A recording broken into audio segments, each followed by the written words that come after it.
Hare Krishna. Hare Krishna. Welcome to the Saturday evening program. Hope everyone had enough prasad. But I hope you didn't overeat. Why is that? You will not fall asleep in the lecture. Once somebody asked Prabhupada this question. He said, the sun devotees are so magnanimous, they give their prasadam away. And there's some who steal from other people's plates, especially with their pakoras and gachas. So he said, which is, so who is better?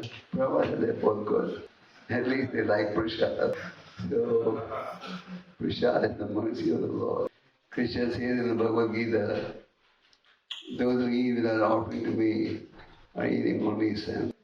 So, Prabhupada once gave an example.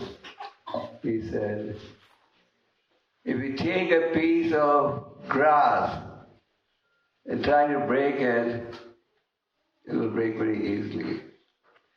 But if you take several pieces of grass, blend them together, they'll become stronger than a rope. Prabhupada. So what is that? What's the message? We should always work together. Prabhupada used to say, there's a famous English phrase, united we stand, divided we fall. One of the reasons why ISKCON has grown all over the world is Prabhupada encouraged the theme of unity, and he gave us a very good system of management. He established a governing body commission, and because of the cooperation, ISKCON has continued to expand. There's a famous phrase that Prabhupada said. He said, your love for me will be shown how you cooperate with each other. So we need to cooperate at various levels, from the bottom to the top. So in the 12th chapter of the Gita, Krishna describes how we can become dear to the Lord. Can everyone hear clearly in the back? So this is text 13 and 14 of the 12th chapter of the Gita. Om Namo Bhagavate Vasudevaya. Om Namo Bhagavate Vasudevaya. Om Namo Bhagavate Vasudevaya. Om Namo Bhagavate Vasudevaya. Om Namo Bhagavate Vasudevaya. Om Namo Bhagavate Vasudevaya.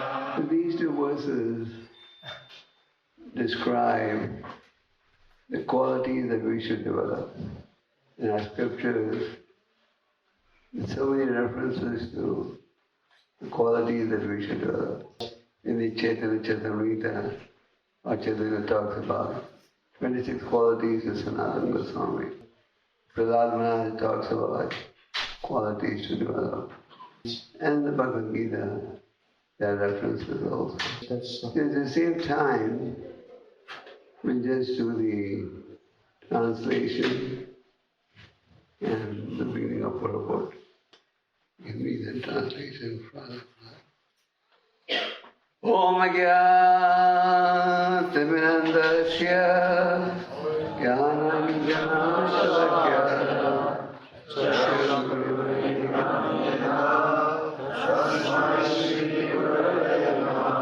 Shri Chaitanya Manavishna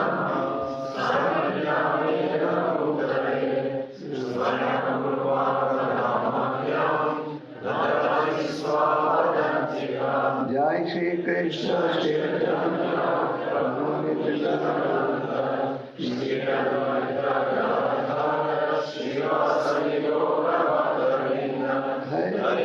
Krishna Krishna Krishna Hare Hare Hare Rama Hare Rama Rama Rama Hare Hare. So as I said earlier, our theme today is unity amongst devotees. But what causes this unity? That is also implied in this verse. If we follow this verse, then that will help us to develop a solid character and be united. Has anyone memorized this verse? I know that many devotees have memorized these verses. We should not forget that the knowledge of the Bhagavad Gita is for the entire humanity. Krishna says, Aham bija pradapita. I am the seed-giving father of all living entities. Prabhupada's Bhagavad Gita has changed the lives of millions of people all over the world. Prabhupada's Gita has been translated in more than 80 languages of the world. Prabhupada's Bhagavad Gita, when he first came to America, was published by a very big American publishing house called Macmillan. One of Prabhupada's dear disciples was the late Brahmananda Prabhu. He passed away a year ago. So Brahmananda Prabhu told us a very interesting story how the Bhagavad Gita got published by this big publishing house, Macmillan. After Prabhupada came to America, he wanted the Bhagavad Gita published by a big publishing house, big American publishing house.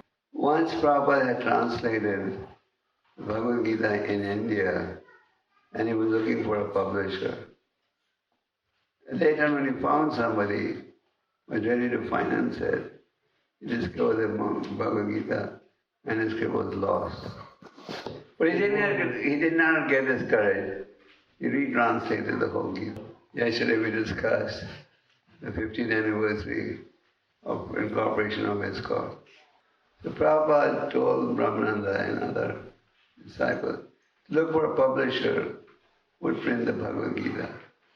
So they approached several publishing houses, but they were not so interested. They said they already had so many Gitas. At that time, ISKCON had produced a happening record in which Prabhupada was singing the Hare Krishna mantra. And this record, these were the old days when they had these big records. I'm sure they have them in your country also. I'm sure it's the big 33 RPM. So this record was advertised in a local New York newspaper called the Village Voice. And one accountant who worked for the Macmillan Company saw this advertisement and using a Macmillan letterhead wrote to this Village Voice, wrote to ISKCON that I want one of these records. You may not know in Russia, but Macmillan is a very famous publishing house, a very prestigious publishing house in the Western world. The Brahmananda read that and got that letter from this accountant on a Macmillan letterhead. Please give me one of your records, I want to buy it. So he went to Prabhupada, excited. Prabhupada, somebody from Macmillan Company wants your latest record. So normally, the devotees would send the record by post. So Prabhupada told him, don't send it by post, you should personally go there. So Brahmananda went to the Macmillan Company to personally deliver the record to this individual. So when he arrived in his office, he met the editor of the religious book section of the Macmillan Company. So the accountant introduced the editor to Brahmananda Prabhu. So when Brahmananda knew he was a religious editor, he said, my spiritual master has translated Bhagavad Gita as it is, and we want to publish. And the editor said, this is exactly what I'm looking for. Bhagavad Gita, publish all. I'm looking for to publish the Bhagavad Gita. Brahmananda went running to Prabhupada and said, Prabhupada, I found somebody who's ready to publish the Bhagavad Gita. And then the Bhagavad Gita got published by a very prestigious book. Now this Bhagavad Gita has been translated in more than 80 languages of the world. And Bhagavad Gita summarizes the vast Vedic literature. The conclusion of the Bhagavad Gita is pure devotional service. So this chapter that we are reading is called Devotional Service. 18 chapters, 700 verses. So Krishna is telling us how to become dear to Him. And I'm sure you all want to become dear to Krishna. So right now, we're very dear to Maya. The affair in Maya is not fully finished as yet.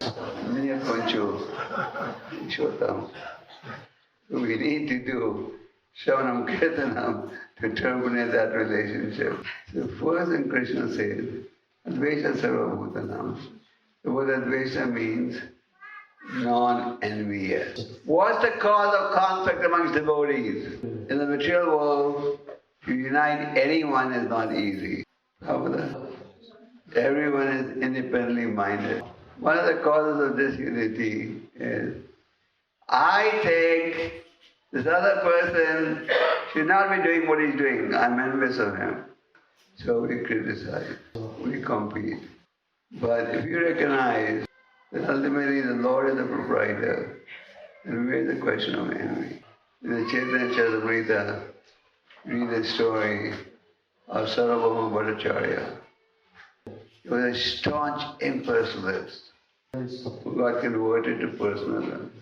He had one daughter, Dochka, married to a devotee called, was married to Amogha. Whenever Lord Chaitanya would travel anywhere, he would be invited by devotees to have prasad in their home. They would say, please have prasad for 1 week in our home. Lord Chaitanya would say, no, only 2 days.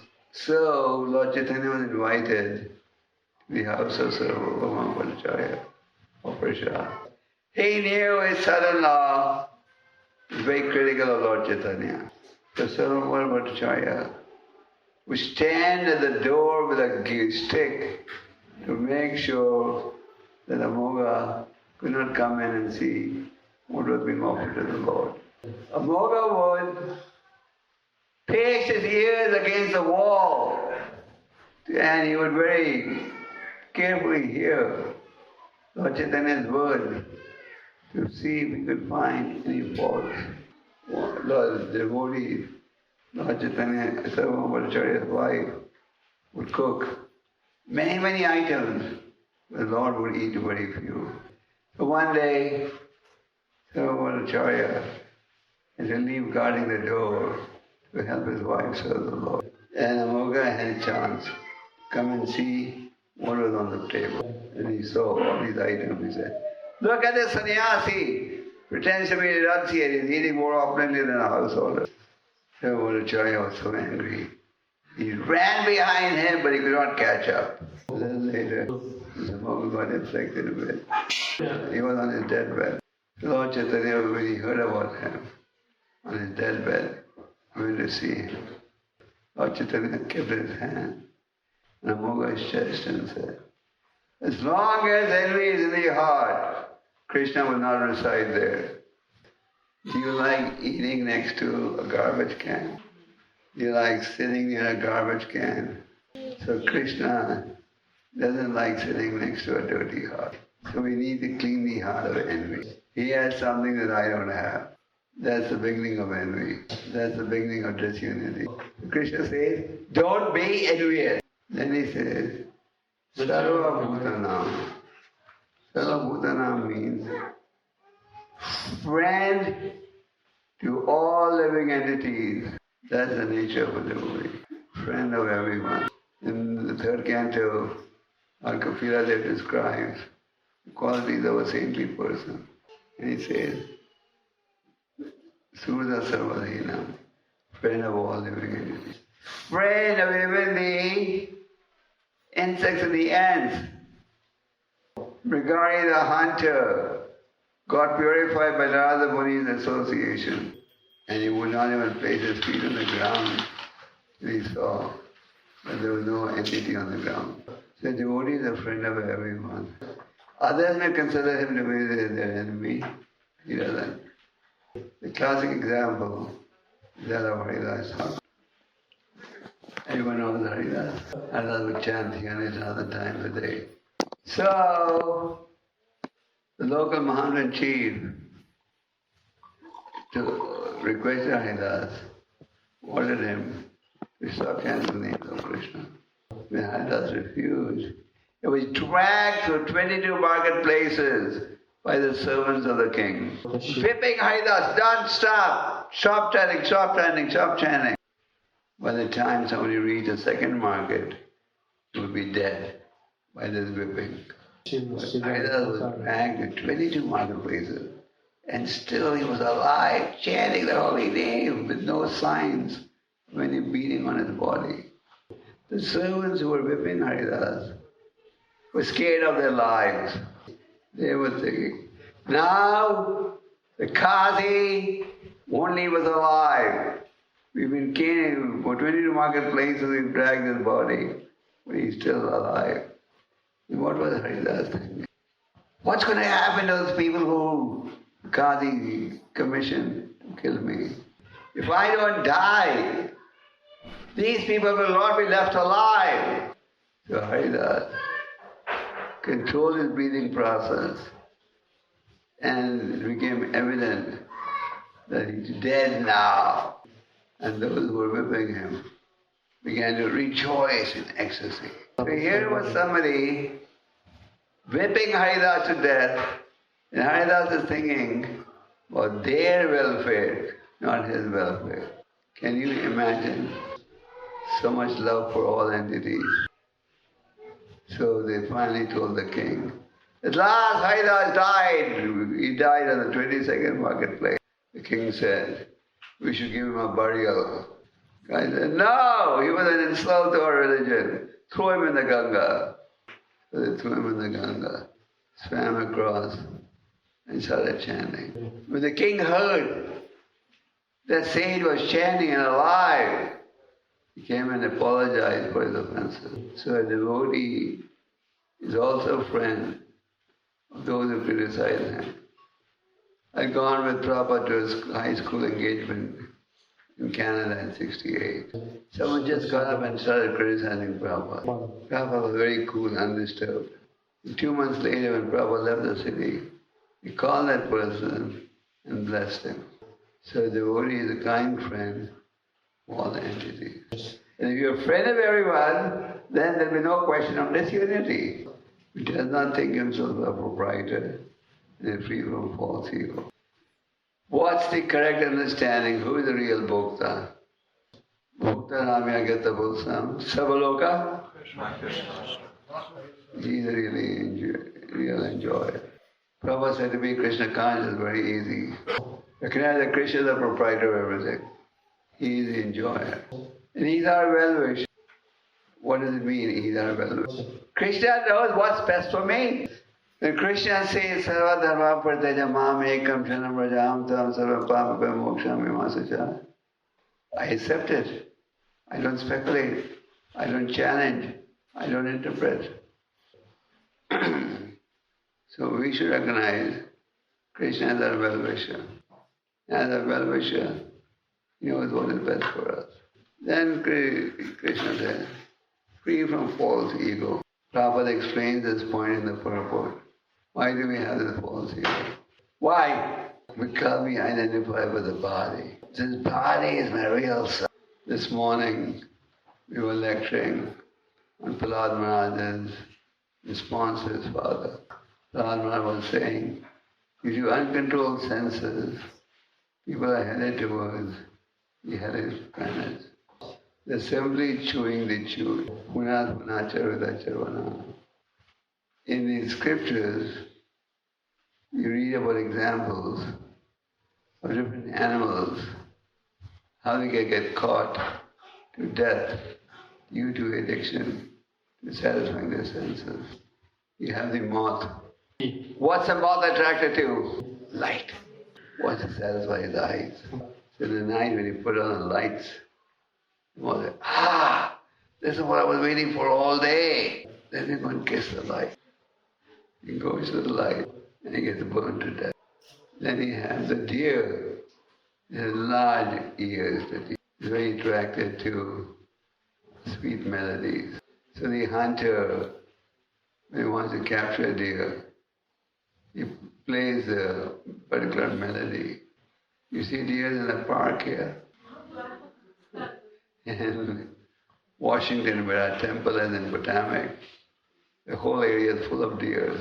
You don't know from where they show up on the road. So the hunter plays a particular melody. The deer stops to hear that melody and he gets shot. Then you have the bee that gets very attracted to the fragrance of the flower, lotus flower. And in the evening, the way the lotus closes, the bee is in so much samadhi, it forgets the lotus is going to close. We just think, what heavenly pleasure. But it forgets, in the evening the lotus is going to close. He gets trapped. Then you have the he-elephant. That is made to chase a sea-elephant. She-elephant. And the she-elephant is made to tease the he-elephant, follow her. And then he ends up falling in the ditch. It was put over there by the hunter. So, the Bhagavatam gives these examples to show how these different animals were being slaves of their senses. We did that. The fish, how does the fisherman tend the fish? He puts food on the hook. The fish goes to eat the food and he gets trapped. And the problem with a human being is all the senses are competing for satisfaction. So we have to be very careful. We have to understand, I am not the proprietor.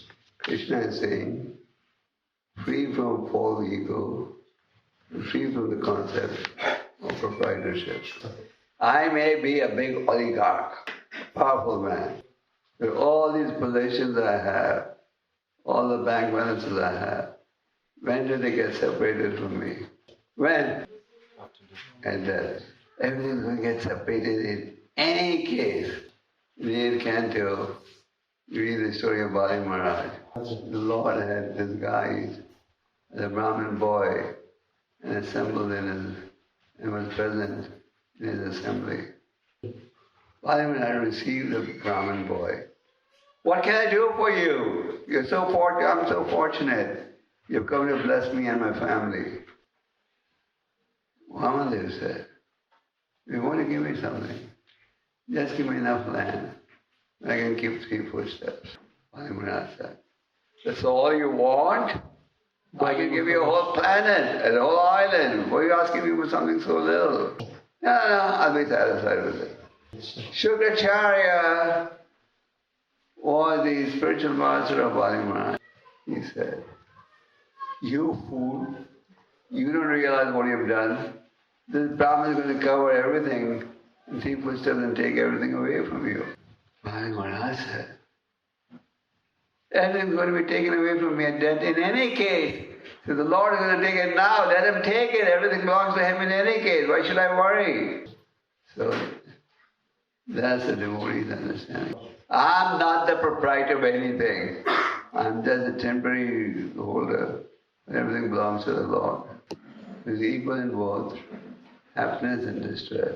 So in the material world, we all experience happiness and distress. What do you mean happiness? Nobody wants distress. Only Queen Kunti wanted distress. We all want happiness. And we're all endeavoring to get this happiness. But Prahlad Maharaj says, Joe, over endeavor, you're not going to get a drop of more happiness. What is your destiny? Doesn't matter how hard you try. You won't get a drop more, forget a gallon more. Don't waste your time. So, we have so much wisdom in our scriptures. So both happiness and distress will be there. Like the seasons come and go, and devotees in distress, he thinks, I should have got something 1,000 times worse. Lord Sati is so kind, he minimized it. The other day in Sochi, I think I told you that story, I'll repeat. There was once a king, where 2 of his fingers cut. So he went to his prime minister, who was very religious. Why did the Lord make me lose my 2 fingers? What wrong did I do? The prime minister said, whatever the Lord does, he does for your benefit. King said, throw this man in prison. He's not sympathizing with me. The king was not hungry. And he got caught by the dacoits. And these dacoits wanted to offer the king to Goddess Kali. In 5th canto, you read the story of just Bharat being offered to Goddess Kali. So as they were preparing to offer the king to Goddess Kali, massaging his body, giving a perfume bath, they saw, oh, 2 of his fingers are missing. They said, oh, it's too bad. You can't offer him. 2 of his fingers are missing. They told the king, okay, now you can go home. The king came back to the palace, told the Prime Minister, he said, release the Prime Minister. You are right. Whatever the Lord does, He does for our mercy. And he told him the whole story.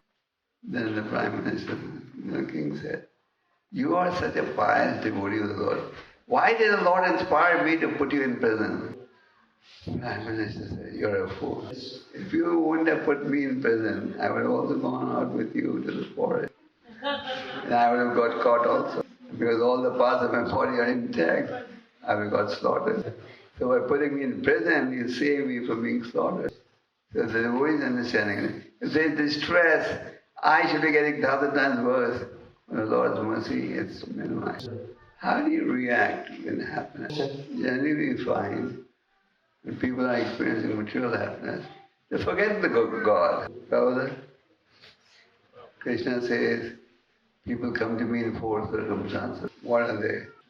One is in distress. One wants money. But I heard you people don't like having money. I heard you people are so honest. You see a $100 note on the road, you say, it'll be there, it's not mine. Okay. So people come, one is in distress, wants money, one is inquisitive, and a genuine seeker of knowledge. If a devotee is experiencing the material success and happiness, he thinks it's coming from the Lord. Let me use everything in service to the Lord. Even when I get happiness, it's temporary. Tomorrow it's going to go away. We have to realize material happiness is also temporary. Over time, we get parted from our children. Straws come together in an ocean and then get separated in the ocean. So to think that, oh, but this arrangement, I'm going to find real happiness is an illusion. We all make plans. Oh, this relationship is going to give me pleasure. Ultimately you realize everything was a bubble. A bubble gets busted any time. Then it says, one is self-satisfied. So the devotee is satisfied in every condition. In mature life, no one is ever satisfied. Everyone wants more. Did they ever get satisfied? No. They want more and more. If I make a little more money, I'll be satisfied. All over the world you see one pattern. The rich are getting richer. All over the world. The 2 or 3% of the rich people who control 80% of the wealth, getting richer and richer. They're not satisfied, they want more and more. And the devotee is satisfied because he has the holy name. Prabhupada used to give the example of Rupa and Sanatana and Raghunath Goswami. They at one time had access to unlimited wealth. When they came to Vrindavan to lead a retired life, they were leading a life of Madhukari with virtually nothing in their possession. Still they were satisfied. Why? What do they have? The holy name. If you have the holy name, you'll be satisfied in every condition. Then Krishna says, be tolerant. So this point comes up almost every day in every class. What did Lord Chaitanya advocate? More tolerant than the tree. So in the material world, there will be honor and dishonor, victory and defeat, heat and cold. If we develop the quality of tolerance, then again there will be unity amongst us. Why do we not remain united? My tolerance level is 0. I can't tolerate anything. Krishna says be tolerant. Tolerate the agitation of your senses. Tolerate the environment, maybe too hot, maybe too cold. Tolerate offensive behavior also. Prime example of tolerance was displayed by Lord Nityananda in the way he dealt with the guy in Madai. Self-control. Self-control means you have to control the mind and senses. And that's again possible to the process of devotional service. Practice devotional service with determination. Determination is a must for spiritual advance. Srila Goswami gives us advice as to what is conducive, what's detriment. And he says, Utsaha Nishchaya Dharya, Sata Karma Pravartanat. Sangha Tyage Sato, Sati is Bhakti personality. Develop determination. I travel in many parts of the world, and the questions people ask are almost the same. They ask the same question in Russia, same type in America, same type in Africa, same in India. It's almost the same. You know that question devotees ask, how can I become more determined to advance spiritually? So what's the answer? Goswāmī says, by bhajana kriya, you can develop nishtha. So bhajana kriya means following a spiritual discipline, chanting, hearing. You saw how the sparrow was determined, and then she brought her son's children back. So on the spiritual path, if you wish to succeed, we need determination. Not that there's the slightest agitation and think, hey, this is not for me. So determination is a byproduct of bhajana kriya. Krishna says, practice devotional service with determination. The mind and intelligence fixed on me. The mind is very active. It's less active here. Mind can travel at any speed, faster than sound. And intelligence. Engage the mind positive. Engage the intelligence. So Krishna is giving us some guidelines the Prabhupada elaborates in the purport. I'm sure you've heard these before. We're so conditioned. We need to keep hearing again and again and again. So we endeavor to develop these qualities. Prabhupada used to say, you take one step towards Krishna, Krishna will take 10 steps towards you. Wow. So we sincerely endeavor to have good sadhana, good chanting, reading. And that shows I'm determined to develop these qualities. And if we sincerely endeavor, Krishna is more than anxious to help us. Krishna says, Brahma Bhukta Prasanatma Shojati na Kṛṣṇati. One who is transcendently situated, always joyful. We need to convince ourselves that spiritual happiness is better than material happiness. We need to convince ourselves that material happiness is a beginning and an end. And the byproduct is hellish penance. Krishna says happiness and goodness is better in the beginning, sweet in the end, and which wakes you up to self-realization. It was happiness and passion. Sweet in the beginning, bitter in the end, and which is derived of contact of the senses with sense objects. So, when we are in the association of devotees executing service, then we get the strength to tolerate difficulties. The association of devotees makes it easier for us to face challenges on the devotional path. And if we don't have this association, then it becomes difficult. So stay in devotee association. Look at the good in every Vaishnava, Vaishnavi. Develop the mood of service, not only to the Lord, but to the Lord's devotees also. Recognize the need. I need direction. I need correction. Please tell me how I can improve my devotional character. You heard that phrase? God helps those who help themselves. If we endeavor, Krishna will help. But if we don't endeavor, then what can? Hare Krishna. Hare Krishna. Hare Krishna. Hare Krishna.